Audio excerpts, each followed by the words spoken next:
The cold was a constant companion, a thin and hungry thing that lived in the stone floors and seeped through the worn leather of her shoes. Ilara pressed her palms flat against the hearthstones, chasing a ghost of warmth. The fire was for her stepsisters, Cassia and Livia, not for her. Her warmth had to be stolen in fleeting moments when her stepmother, Lady Vespera, was not looking. She was a creature of the shadows in this grand, cold house. A whisper in the halls, the scuff of a rag on floors that were never clean enough. Tonight, the cold felt sharper, more deliberate. It was the night of the mating ball, an event that sent a feverish energy through every noble house in the northern reach. Even the air seemed to crackle with it. From her place on the floor, she could see them preening before the tall silver mirror. Gowns like spun moonlight and hammered gold, jewels that glittered like captured stars. Their laughter was brittle, sharp-edged, and always, always at someone else's expense, usually hers. "More curl here, Livia," Cassia commanded, pointing a perfectly manicured finger at her sister's hair. "The Alpha King is ancient. He will want to see youth, vitality." "He is not just ancient, he is power itself," Livia breathed, her eyes wide with a mixture of terror and desire. "They say he has never taken a mate, not in 500 years." "Then he is due," Cassia said with a dismissive flick of her wrist. "And a daughter of House Valerius is a fitting choice." Ilara kept her head down, her world reduced to the gray flagstones and the faint scent of beeswax and lemon. House Valerius, her father's house. A name that felt like a coat she was once meant to wear, now reduced to a rag she used to wipe away grime. Since his passing, it was Lady Vespera's house. Ilara was just part of the inventory. "You, girl." The voice was Vespera's, smooth as polished ice and just as cold. Ilara flinched, her shoulders hunching instinctively. She rose, keeping her eyes lowered. "Yes, my lady. You will be serving tonight." A knot of ice formed in Ilara's stomach. Serving at the ball, where everyone would see her. Not just see her, but see her for what she was. The forgotten daughter. The family shame, dressed in cast-offs. It was a new, refined cruelty. "But the household staff," she began, her voice a thread of sound. "The household staff will be attending to our guests." Vespera cut her off. "You, however, have a special role. You will ensure the hearth in the great hall never dims. It is a task suited to your station." A cinder maid, a creature of soot and ash. "And your attire." Vespera's lips curled in a smile that did not touch her eyes. She gestured to a bundle of cloth on a nearby stool. It was gray, patched and frayed at the hem, the color of dishwater, the texture of despair. "So you do not disgrace us with your usual rags." As if these were any different. Cassia and Livia giggled. The sound was like grinding glass. Ilara said nothing. There was nothing to say. Protest was a language she had forgotten how to speak. It had been beaten out of her with cold words and colder silences long ago. She simply nodded, took the bundle of rough-spun fabric, and curtsied. "Yes, my lady." She could feel their eyes on her back as she retreated, a physical weight of scorn. She did not let the tears come. Tears were a luxury, a private grief she could only afford in the deepest hours of the night, when the whole house was asleep and the moon was her only witness. In her small, drafty room in the attic, the wind whistled through a crack in the window pane. It sounded like a mournful song. She changed into the gray tunic and leggings, the fabric scratching against her skin. It was coarse, demeaning, and yet it was a uniform, a kind of armor. It declared her status so plainly there could be no confusion. She was nothing. A servant, invisible. Maybe invisible was safe. A strange warmth bloomed in her palms. It happened sometimes, when she was deeply upset or afraid. A flicker of heat, like holding a hot stone that would vanish as quickly as it came. She never understood it. She'd learned to hide it, clenching her fists until it faded, another secret in a life full of them. She looked at her reflection in the warped glass of the window. A pale face, too thin, eyes the color of a stormy sky, and hands that sometimes felt like they held a tiny captured sun. Worthless, Vespera always said. Less than worthless. Tonight she would be on display for the entire kingdom's nobility, a living testament to her stepmother's power and her own ruin. She closed her eyes, took a breath, and pushed the feeling down. Survive. That was the only goal. Survive the night. The great hall of the Alpha King's fortress was a masterpiece of brutal beauty. Soaring arches of black stone looked like the ribcage of some colossal dead beast. Banners depicting a silver wolf on a field of night hung still in the windless air. And everywhere, there was ice. Not decorations, but part of the very structure. Frost traced intricate patterns on the window panes, and the grand dais where the king's throne sat was carved from a single massive block of what looked like frozen river water. It should have been unbearably cold, but 100 roaring fires in 100 giant hearths held the chill at bay. Just barely. The air was a constant battle between fire and frost. Ilara felt impossibly small. She moved along the edges of the room, her sack of kindling and firewood a familiar weight on her shoulder. The nobility of the northern reach were a swirling galaxy of color and sound. Laughter, music from a string quartet, the clink of crystal goblets. She kept her eyes down, focused on her task. Hearth after hearth. She would check the flames, add a log, sweep the stray ashes. Her movements were quiet, practiced, meant to be overlooked. She was a ghost in rags amidst the splendor. She saw her stepsisters near the center of the room, their gowns shimmering. They were holding court, surrounded by young, hopeful alphas from other packs. But their eyes, like everyone's, kept straying to the empty throne on the icy dais. He was not here yet. The Alpha King. His name was Kalen, and he was more myth than man. A king who had ruled for half a millennium, who had carved this kingdom from the frozen wilderness with his bare hands and his unmatchable will. They said he commanded the winter itself. They said his heart was as frozen as his castle. A hush fell over the hall, sudden and absolute. The music faltered and died. The laughter ceased. Even the crackling of the fires seemed to dim. Ilara, crouched by a hearth near the far wall, looked up. He stood in the grand archway. The stories had not done him justice. He was massive, broad-shouldered, draped in black furs and dark leather that seemed to drink the light from the room. His face was harsh, carved from granite and shadow, all sharp angles and stark beauty. His hair was the color of a winter night, streaked with silver that was not from age, but from something deeper, something elemental. But it was his presence that stole the breath. A palpable cold rolled off him in waves, a physical force that made the air grow thin and sharp. The fires in the hearths guttered as he passed, the flames shrinking away from him. His eyes swept the room once. They were the color of ice, a pale, startling gray-blue that held no warmth at all. Every lord and lady bowed their head. Every hopeful she-wolf held her breath, a silent plea in her posture. Ilara tried to shrink into the stone, to become one with the shadows. Her heart hammered against her ribs, a frantic bird trapped in a cage. This was not a man. This was a force of nature, a glacier given human form. He walked not to the throne, but through the assembled crowd. They parted for him like the sea before a god. He did not look at the beautiful faces turned his way. He did not acknowledge the bows or the curtsies. His gaze was distant, searching. He passed Cassia and Livia.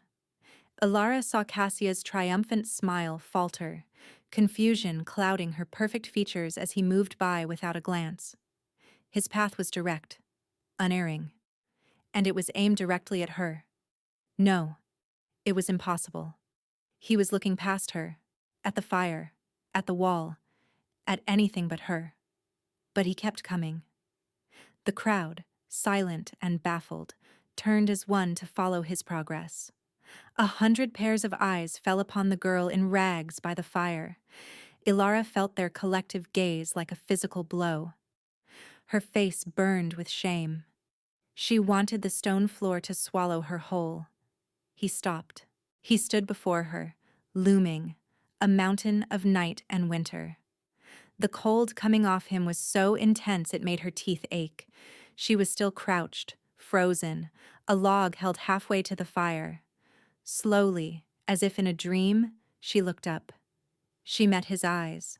For a heartbeat, the world fell away. There was no hall, no crowd, no fire. There was only the vast, cold emptiness in his gaze.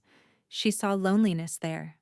An isolation so profound it was a physical landscape of ice and snow, stretching for centuries. It was a loneliness she recognized, a distant cousin to her own. He reached down. His hand was bare, his fingers long and elegant but scarred, the hand of a warrior. He did not offer it. He simply took her own. His touch was a shock. It was not just cold. It was the absolute absence of heat. It was like plunging her hand into a frozen river, a deep, biting cold that seemed to leach the warmth from her very bones. But through the shock, something else happened. The tiny, secret spark inside her, the warmth she always hid, flickered. It did not extinguish. It flared, a desperate, defiant little flame pushing back against the frost of his skin. He flinched, almost imperceptibly. His icy eyes widened, the first crack in his frozen composure. He looked down at their joined hands, his large pale one swallowing her smaller, soot-stained one, and then back to her face. He saw her, truly saw her. Not the rags, not the soot, but the soul shivering behind her eyes. The silence in the hall was a living thing, thick and suffocating. Then he spoke.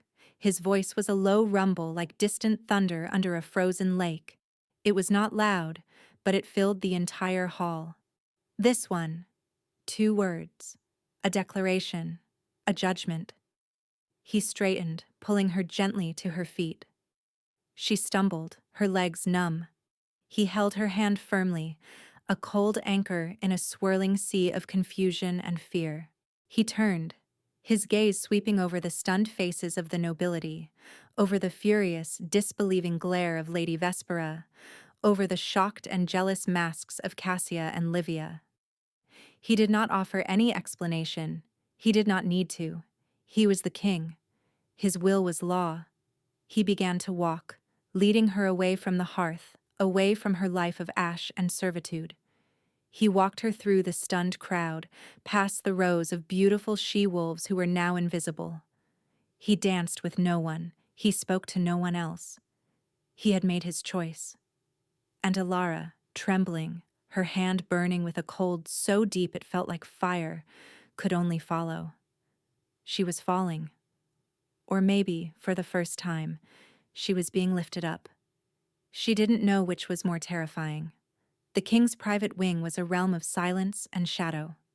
He led her through corridors carved from the same black stone, the air growing colder with every step. The fires here were few and far between, sullen embers that did little to fight the oppressive chill that was the castle's and its master's natural state. He did not release her hand. The contact was a strange torture, a constant reminder of the impossible gulf between them. His glacial touch against her skin and the frantic, secret flutter of warmth inside her pushing back. Finally, they reached a set of heavy oak doors banded with iron.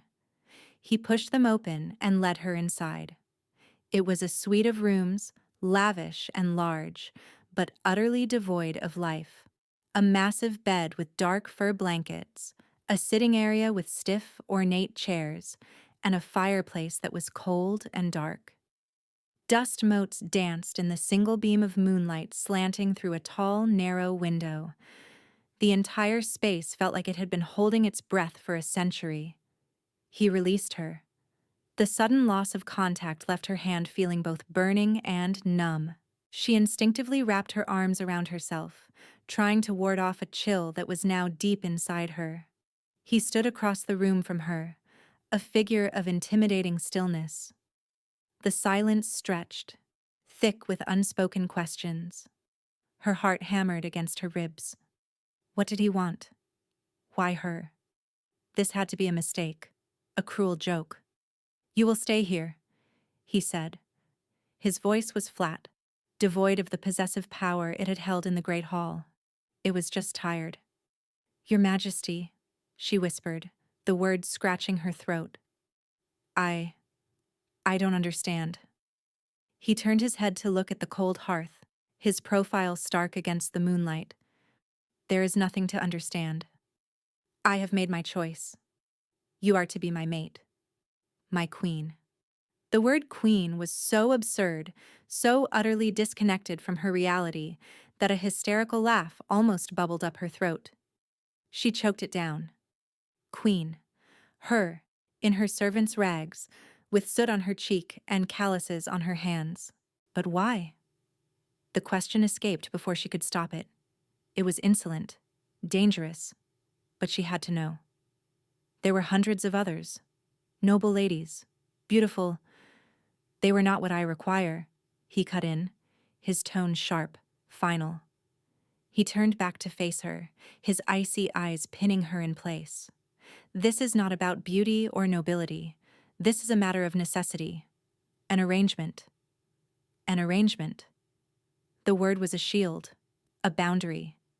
He was already building walls between them. "My power," he began, his voice dropping lower, "has become unstable. It requires a balance, an anchor. For centuries, I have managed without one. I can no longer." He did not elaborate. He did not speak of the cold she felt radiating from him, the frost she'd seen on the dais. But she knew, instinctively, that this was what he meant. The winter inside him was winning. "You will be given everything you need," he continued, his tone formal again. "Gowns, tutors, guards. You will learn what you must to fulfill your role. In return, you will provide the stability the bond requires." He was talking about her as if she were a tool, a magical component, not a person. The familiar feeling of being an object, a thing to be used, washed over her. It was no different from her stepmother's house, just with a more luxurious cage. "Our association will be one of duty," he stated, the words like chips of ice. "I will not trouble you with affection. I expect the same courtesy in return. Is that clear?" The boundary was drawn, a line of frost on the floor between them. Do not cross. Do not feel. This is a transaction. Pain, sharp and familiar, lanced through her. She had been chosen by the most powerful man in the world, only to be told he wanted nothing to do with her heart. It was a fairy tale with the final pages ripped out. She nodded, unable to speak. She wrapped her arms tighter around herself. His gaze softened for a fraction of a second. A flicker of something, regret? Pity? Crossed his harsh features before being locked away again. He gestured to a smaller door. "There is a bath. The servants have been instructed. They will bring you food." He turned to leave. "Wait," she said, her voice small but clear. He paused, his hand on the door latch. "My name," she said, looking at his broad, unmoving back. "It's Alara." If he was going to use her as an anchor for his soul, he could at least know her name. He was silent for a long moment. Then, without turning, he spoke. "Ilara." The way he said it, it was not a question. It was a statement, as if he were tasting the word, testing its weight. Then he was gone, the heavy door closing with a soft, final thud. Ilara stood alone in the vast, cold room, the sound of her name in his voice echoing in the silence. She was to be a queen, and she had never felt more alone in her life. The days that followed were a blur of disorientation. Servants, quiet and timid, flitted in and out of her rooms, bringing trays of food she barely touched, and armfuls of gowns made of velvet and silk in deep jewel tones. The fabrics were soft against her skin, a luxury she had only ever dreamed of, but they felt like a costume. She was still the girl in rags underneath. She had tutors. A stern, elderly she-wolf named Anya taught her the history of the northern packs and the complex etiquette of the royal court. A retired general drilled her on political geography. They treated her with a detached, formal respect that was almost as unnerving as her stepmother's open contempt. They were obeying the king's command, but in their eyes, she could see the same question that haunted her own thoughts. Why her? She rarely saw him. The Alpha King was a ghost in his own castle. She would hear the distant sound of the war council meeting, his voice a low rumble through the thick stone walls. She would catch a glimpse of his black-clad form striding down a far corridor, guards trailing in his wake. But he kept to their arrangement. He did not trouble her. The loneliness was a physical ache. Her magnificent rooms felt like a prison, the silence a constant scream. The only place she found any solace was by the fire. She would spend hours curled in a large chair before the hearth, which she insisted on tending herself, much to the servants' confusion. The flicker of the flames, the solid warmth of the heat on her skin, was a comfort. It was real. One night she could not sleep. The silence of the castle was too loud. She slipped out of her rooms, pulling a thick cloak over her nightdress. She didn't know where she was going, only that she couldn't bear the confines of her gilded cage for another moment. She wandered the cold, dark halls, her bare feet silent on the stone. The moonlight streaming through the high windows was her only guide. She found herself in the castle's library, a vast circular room lined from floor to ceiling with ancient books. And he was there. He was standing by one of the tall windows, looking out at the snow-covered courtyard. He had not noticed her. He was dressed simply, in black trousers and a loose white shirt, unadorned with the trappings of his station. For the first time, he looked less like a king and more like a man. A very tired, very lonely man. The cold in the room was more pronounced around him.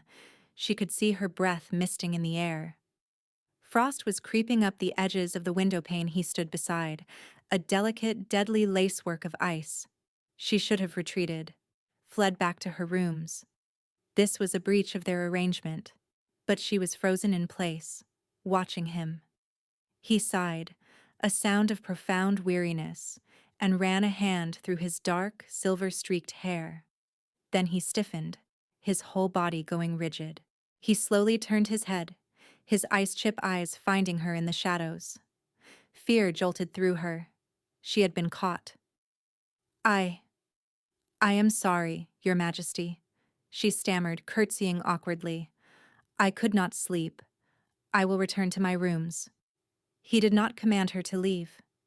He simply watched her, his expression unreadable. "You are often awake at this hour," he stated. It was not a question. He knew. He had been aware of her sleepless wanderings. The thought was both terrifying and strangely comforting.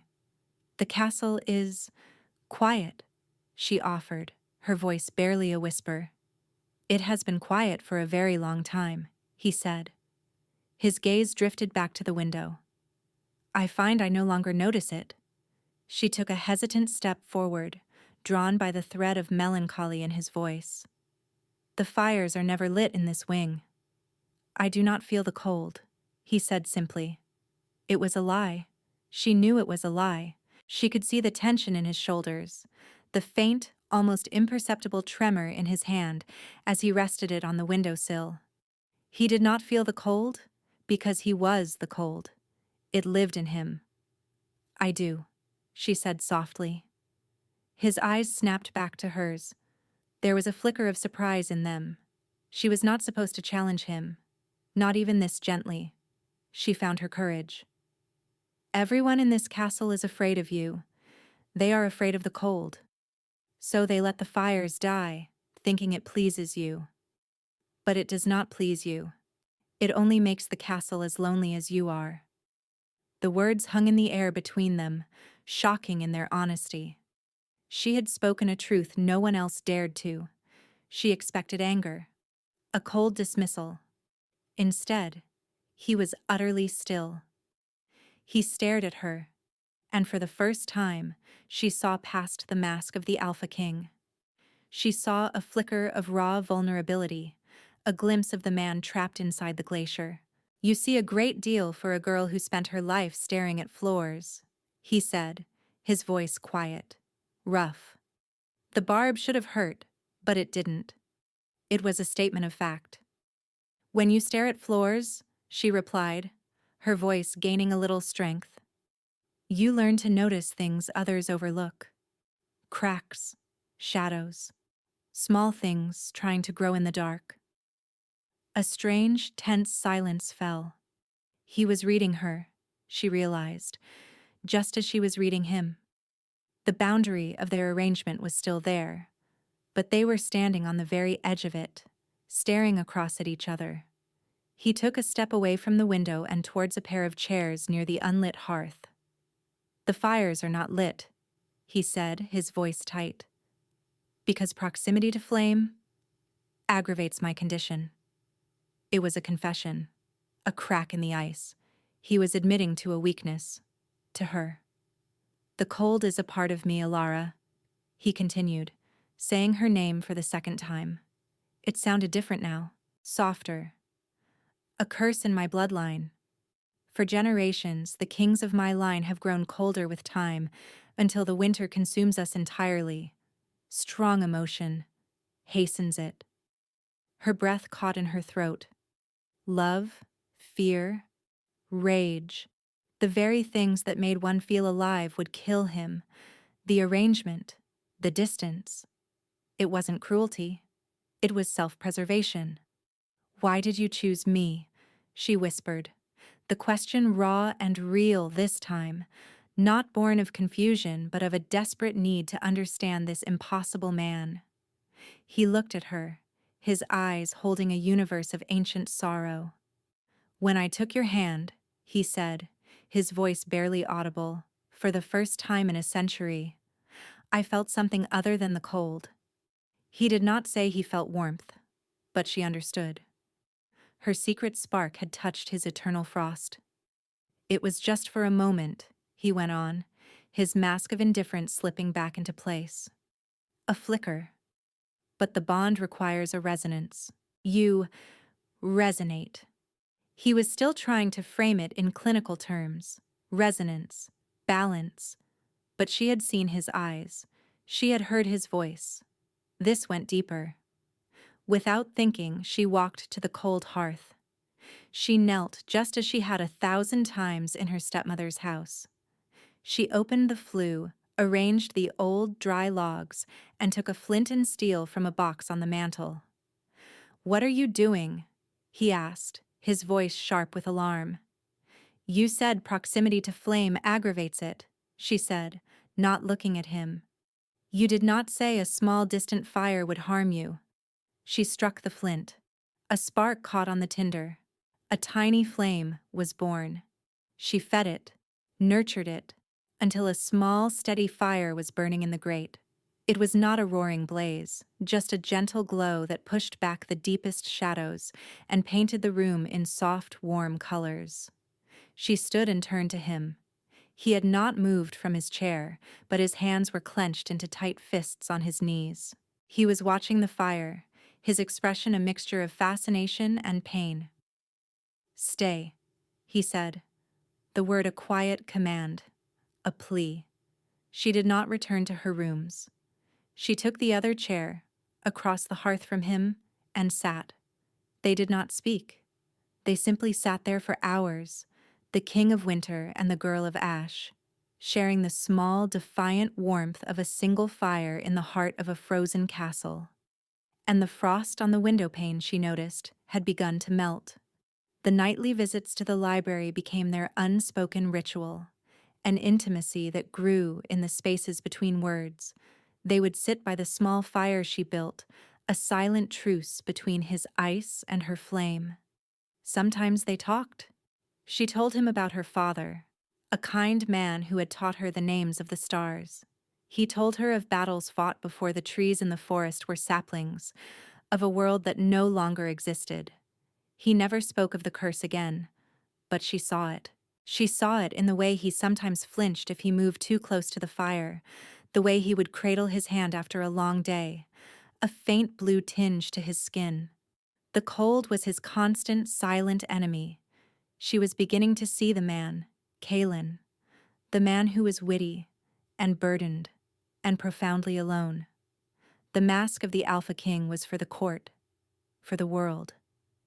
In the quiet of the library, with only the fire as a witness, he let it fall. And she knew, with a terrifying certainty that grew each night, that she was falling in love with him. Her transformation was slow but steady. Under the tutelage of Anya, she began to carry herself with a quiet confidence. She learned that her honesty, which she had always thought of as a liability, could be a strength. When a visiting lord tried to flatter her with empty poetry, she simply told him, "I prefer truth to pretty words, my lord." The court was stunned into silence, but later that night in the library, Kalen had looked at her with an expression of grudging approval that made her heart leap. He began to breach the arrangement in small ways. A book left on the table in her rooms, one he had mentioned the night before. A dark purple cloak, the color of twilight, delivered by a servant with the message, "The king thought you looked cold." Each gesture was a small tremor, shaking the foundations of the walls he had built between them. The court was adjusting, but not everyone was pleased. Whispers followed her like her own shadow. They called her the Cinder Queen, the king's folly. She ignored them. Her world had shrunk to the warm circle of light cast by the library fire. Then a raven arrived, bearing the seal of House Valerius. Lady Vespera and her daughters were coming to court. The message, dripping with false sweetness, said they were coming to celebrate her good fortune. Ilara's blood ran cold. The snake was leaving her garden to come to Eden. When they arrived, it was a spectacle. Vespera, draped in silver fur, looked every inch the powerful matriarch. Cassia and Livia were radiant, their beauty sharp and predatory. They swept into the throne room and performed a perfect synchronized curtsy. "Your Majesty," Vespera said, her voice like honeyed poison. "And dear Ilara, we came as soon as we heard, to see our little girl so elevated. It is a miracle." She embraced Ilara, her arms like iron bands, and whispered in her ear, her breath cold, "You may wear a crown, but you will always be the dirt beneath my feet. Do not forget it." The threat was clear. The war had come to her. Vespera was a master of her craft. She never confronted Ilara directly. It was all insinuation, subtle poison. A comment to a courtier about Ilara's simple upbringing. A sad sigh to a lady-in-waiting about how overwhelmed the poor girl must be. She painted Ilara as an ungrateful, ill-equipped child playing dress-up, and herself as the concerned, loving mother. The whispers grew louder. The courtiers' gazes turned from curious to suspicious. Ilara felt the old feelings of worthlessness creeping back in, chilling the fragile warmth she had started to build. One evening, Kalen entered the library to find her staring into the fire, her face pale and strained. "Your family's visit does not agree with you," he stated, his voice low. "They are not my family," she said, more sharply than she intended. "A family does not try to destroy its own." He grew very still. "What has she done?" "Nothing," Ilara said, shaking her head. "And everything. She reminds me of what I am. A servant. A mistake. She is reminding everyone else too." You are not a servant, he said, his voice a low growl. You are the future queen of this kingdom. They do not see that. They see a girl in rags, and they see her. She gestured vaguely towards the main castle, whispering in their ears that you made a mistake, that you are weak, unsound. The word hung in the air, unsound. It was a direct challenge to his power, his authority. A dangerous cold filled the room, colder than usual. The fire in the hearth shrank, the flames pulling back into the logs, cowering. Frost spiderwebbed across the floor from where he stood. Kaelin, she whispered, alarmed. He was staring at the floor, his body rigid, his hands clenched into fists at his sides. A faint blue light seemed to pulse under his skin. The frost crept up his boots. She calls my judgment into question, he gritted out, his voice strained with a terrible pressure. She uses you to strike at me. The rage he was feeling, she realized, was for her. He was furious on her behalf, and that rage was feeding the curse. Kaelin, stop, she begged, rising from her chair. Don't. It's not worth it. He looked up at her, and his eyes were terrifying. They were no longer gray, but a solid, glowing, glacial blue. The eyes of the winter itself. Anyone who harms you will answer to me. He took a step towards her. He reached for her, his hand trembling. He wanted to comfort her. But as his fingers brushed her arm, an agony she could not comprehend twisted his features. He cried out, a raw, strangled sound, and staggered back, clutching his chest. The cold exploded from him. It was not a wave, but a physical blast. The fire in the hearth was extinguished in an instant, leaving a puff of smoke. The frost on the floor thickened, racing across the room, encasing everything it touched in a thick layer of rime. The books on the shelves grew white with ice. He collapsed to his knees, gasping. A lattice of crystalline frost was crawling up his neck, over his cheek. His lips were blue. Go, he choked out, his voice hoarse with pain. Get away from me. She rushed to his side, her fear for him overriding everything else. What's happening? The emotion, the rage. It's too strong, he gasped, his breath pluming in the frigid air. It's accelerating it. It will kill me. He looked at her, his glowing eyes filled with a desperate terror. And it will kill you. The cold. It will freeze your heart. He shoved her away, a surprisingly strong movement for a man on his knees. I told you to stay away. This is why. This is the curse. To feel anything is to die. The truth of their situation slammed into her with the force of a physical blow. His distance wasn't just self-preservation, it was to protect her. Any love, any strong feeling between them was a death sentence. Lady Vespera had not just come to torment her, she had come to murder the king. The castle was in chaos. The blast of cold from the library had been felt throughout the royal wing. Guards had found Kaelin, barely conscious, half encased in ice, and Alara shivering but unharmed beside him.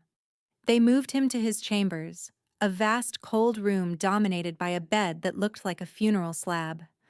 The royal healers, old wolves with knowledge of ancient remedies, could do nothing. The cold was not a sickness. It was a part of him.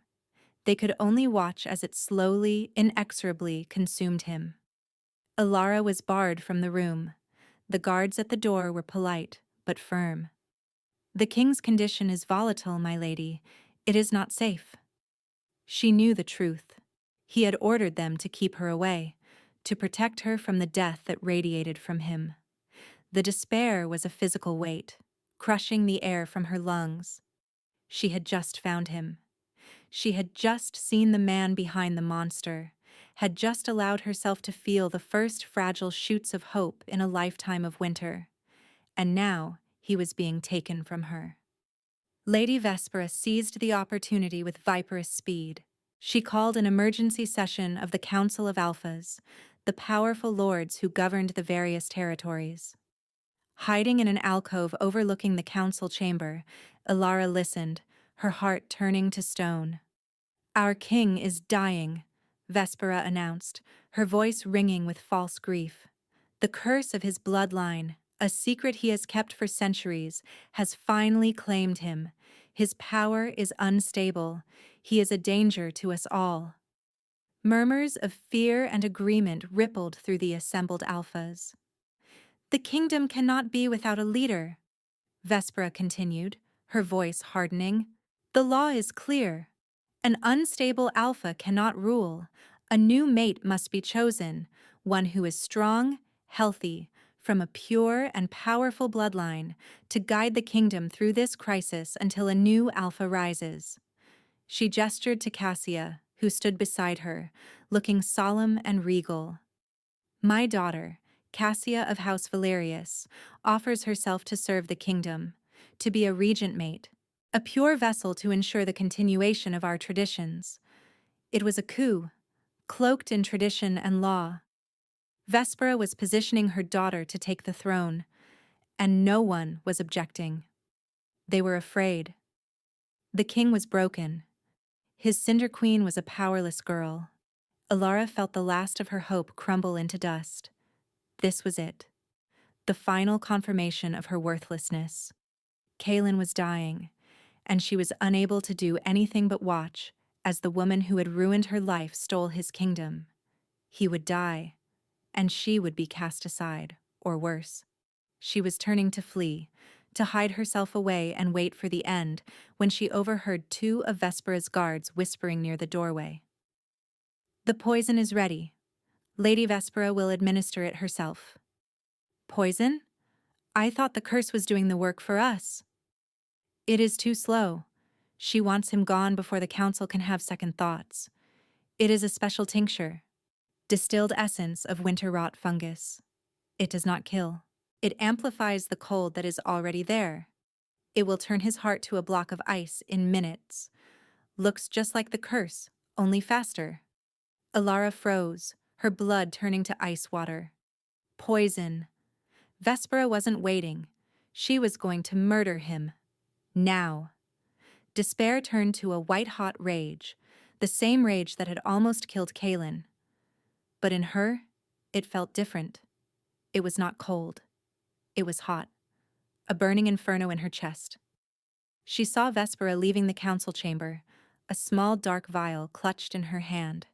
She was heading for the king's wing. There was no time to get help, no one to appeal to.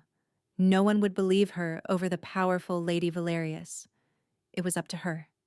She ran, not away, but towards. She ran through the cold, silent halls, her only thought to get to him before Vespera did. She reached his chambers. The two guards at the door moved to block her. My lady, you cannot.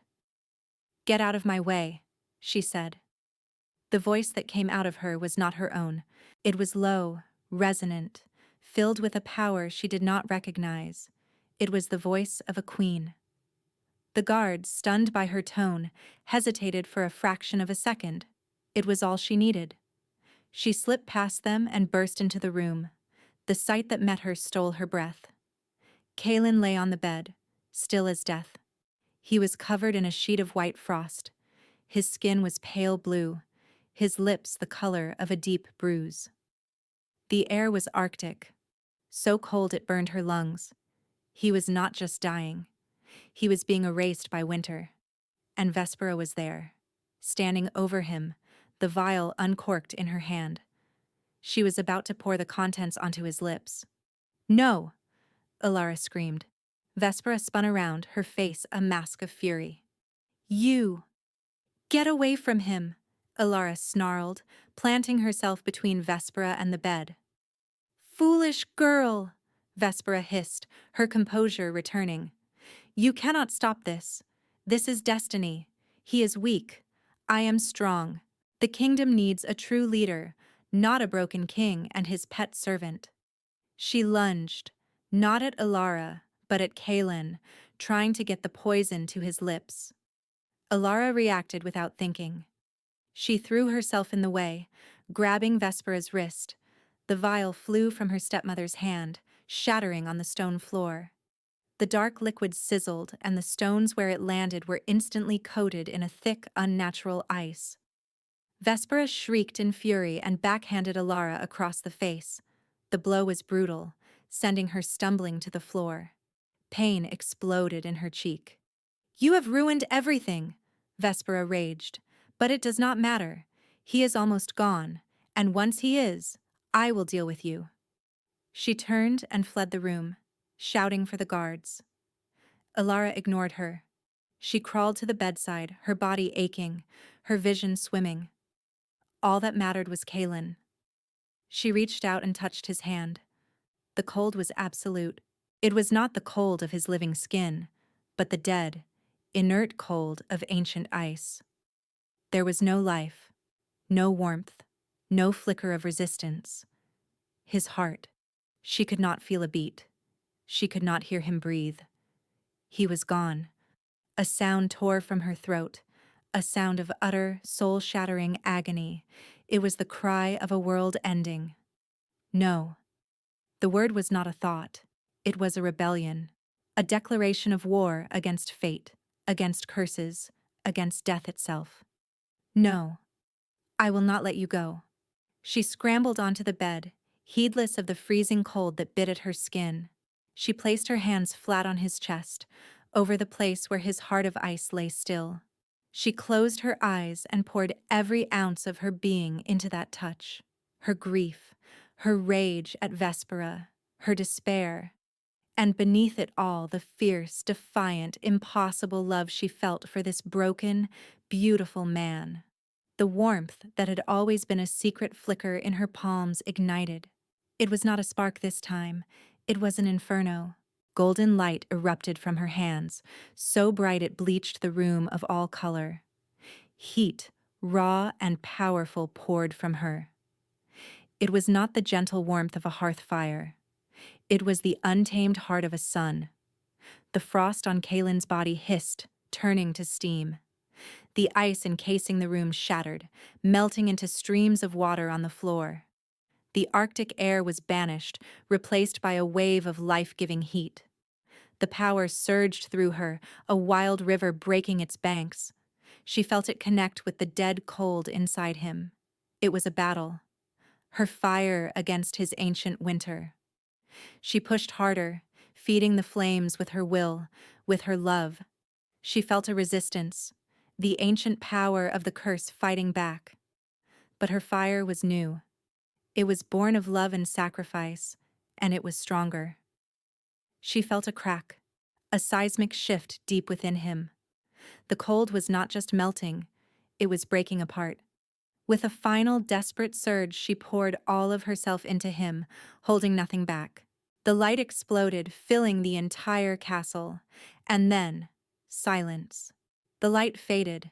The heat subsided into a gentle, pulsing warmth. Alara was left trembling, gasping for breath, her hands still resting on his chest.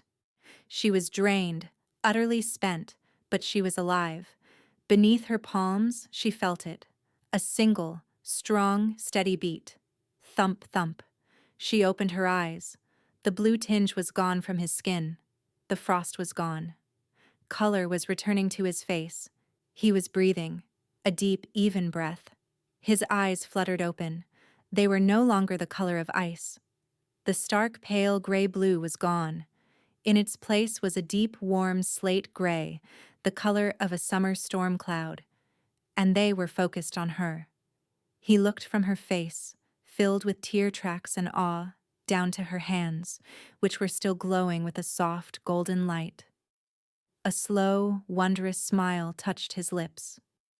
"Fire," he whispered, his voice rough but clear. "I knew it. The moment I touched you, I felt a spark of sun in the heart of winter." Tears of relief streamed down her face. "I thought you were gone."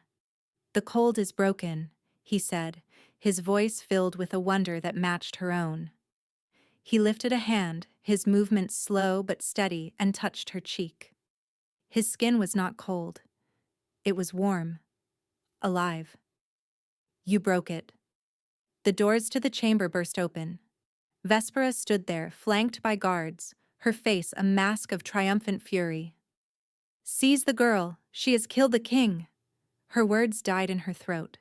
She stared, her eyes wide with horror and disbelief, at the scene before her. At Kaelin, alive and well, looking at Alara with an expression of pure adoration, at the golden light still fading from Alara's hands. "Guards," Kaelin said. His voice was not loud, but it resonated with all his old power, now untainted by the cold. It was the voice of absolute command. "Seize Lady Vespera and her daughters, for treason and the attempted murder of your king." Vespera's face crumpled. "No, it's not possible." The guards who had come to arrest Alara did not hesitate. They saw their king, whole and powerful. They saw the truth. They turned and surrounded a sputtering, defeated Vespera. Kaelin never took his eyes off Alara. He pulled her down, his arms wrapping around her, holding her tight against his warm, living chest. She could feel the steady beat of his heart against her ear. It was the most beautiful sound she had ever heard. "You are my fire," he murmured into her hair, his voice thick with an emotion he no longer had to fear. "You are my queen. Not by arrangement, not by duty, by choice." She clung to him, burying her face in his shoulder, and let herself cry. Not tears of grief or fear, but of overwhelming, impossible joy. The walls were gone. The ice was gone. The long winter was finally over. In the quiet of his room, wrapped in his arms, the self-doubt that had shadowed her entire life finally broke. She was not a servant. She was not worthless. She was not a cinder maid. She was a queen, and she was home. 3 months passed. The northern reach bloomed under a new, unexpected spring. The snows melted early, and for the first time in living memory, the sun felt truly warm on the black stones of the king's fortress. They no longer called it the Icefang Citadel. Now it was simply the Citadel. A home. Alara, the Fire Queen, had brought the warmth. Her presence was a gentle sun that had thawed the entire kingdom. The hearths in the castle were always lit now, bright and cheerful. The corridors were filled with light and the sound of conversation. The old fear of the king's cold having vanished with the curse itself. Lady Vespera and her daughters had been stripped of their titles and lands. Their trial was swift. The testimony of Vespera's own guards, combined with the evidence of the shattered vial and Kaelin's miraculous recovery, was irrefutable. They were exiled to the forbidding wastes in the farthest north, a land of perpetual ice where Vespera's cold heart would find a fitting home. House Valerius was dissolved, its assets turned over to the crown to be redistributed to the poor and the wronged. Justice had been served. Alara stood on the balcony of their chambers, the one that had once been hers alone. It overlooked the courtyard where she had seen Kaelin that first night. The sun was setting, painting the sky in hues of orange and pink. A warm breeze stirred her hair. She was no longer the girl who had stood on this balcony shivering in a borrowed cloak. She wore a simple gown of deep blue, but she wore it with an innate grace she had not possessed before. Her power, now a steady, comfortable warmth within her, had settled into her bones. It was a part of her, as natural as breathing. Strong arms wrapped around her from behind, and a familiar, beloved weight settled against her back. Kaelin rested his chin on her shoulder, his own warmth a comforting presence. "What is my queen thinking about so seriously?" he murmured, his voice a low, pleasant rumble against her ear. She smiled, leaning back into his embrace. "I was thinking about the mating ball." He was quiet for a moment. "I remember the terror in your eyes," he said softly. "You thought I was a monster come to claim you." "You were," she teased gently. "A very cold, very intimidating monster." "And you," he countered, turning her in his arms to face him, were a spark of impossible defiance in a world of gray. "I saw you by the fire. trying to make yourself invisible, and you were the only thing in the entire hall that looked real. He took her hands in his. His skin was warm and solid against hers. It was a simple, everyday miracle she would never take for granted. I did not understand it then. My instincts, my very soul, were just drawn to you. To the fire I didn't know you had. The part of me that was still alive was calling out for its other half. His slate-gray eyes, now always warm when they looked at her, held the depth of his 500 years, but the loneliness was gone. It had been replaced by a profound and steady love. You saved me, Ilara. Not just from the curse. You saved me from the silence. And you, she said, her voice thick with emotion as she reached up to cup his cheek, saved me from being invisible. It was the truth of their story. He had seen her when no one else would, and she had healed him when no one else could. A mutual rescue. Not a king saving a servant girl, but two broken halves of a single soul finding their way back to each other. I love you, he said, the words as easy and natural as breathing. He no longer had to fear them. They were not a harbinger of death, but a promise of life. I know, she whispered, her heart full to bursting. I love you too. He bent his head and kissed her. It was not a kiss of desperate need or frantic discovery, but one of deep, abiding peace. The kiss of a husband to his wife, a king to his queen, a man to the woman who was his everything. Below them, in the courtyard, children were playing, the sons and daughters of guards and staff, their laughter echoing in the warm evening air. A new generation growing up without the shadow of the king's winter. A new world, born from the ashes of the old, a world she had helped to build. She was no longer the girl in rags. She was the woman who had walked through fire and faced down ice, who had found her power not in a crown or a title, but in the fierce, unwavering strength of her own heart. And as she stood there, wrapped in the arms of the man she loved, Ilara knew she was finally, truly, completely home. The fairy tale was real, and it was only just beginning.